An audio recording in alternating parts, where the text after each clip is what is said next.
Have you ever heard of neural networks? Well, I'm pretty sure that you have, even if you can't recall such a term.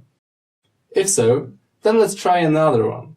Artificial intelligence. Sounds familiar now? Then let's roll! So what's all this about? Neural networks are structures that try to simulate the brain, and they perform well doing tasks like data mining or image classification. The basic part of a neural network structure is a perceptron. Sounds strange? Actually, it's very simple. A perceptron resembles a neuron, which we know from biology. The only difference is that neurons run on electrochemical impulses, whereas perceptrons run on the plastic power of mass. Each perceptron takes some inputs, sums them up, and then applies an activation function on this sum.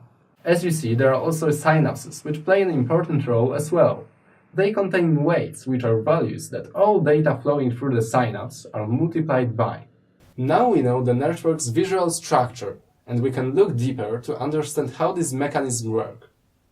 Artificial neural networks don't really know the answer. They just predict what the correct output might be.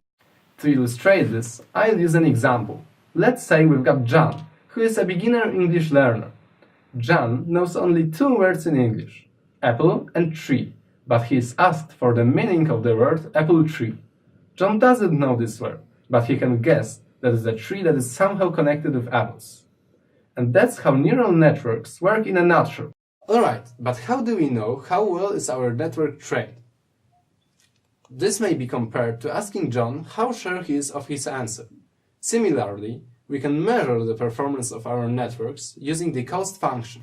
We train standard neural networks by filling them with input data assigned to correct outputs and running them for a certain amount of epochs. Each epoch, a neural network adjusts its weights and becomes more accurate. And how does this weight optimization work? Again, thanks to maths. We actually may try to brute force search for the correct values by checking all the possibilities one by one, but especially when it comes to multiple dimensions. It might take weeks, years, or even centuries to do it. Luckily, there are numerous optimization functions, such as the gradient descent function, which works perfectly for convex cost functions. It smoothly descends to the lowest cost value and finds the corresponding weight. It's just that simple that all you need to get started is a few programming skills, a good graphics card, and one of a bunch of free open source machine learning libraries. Happy coding then!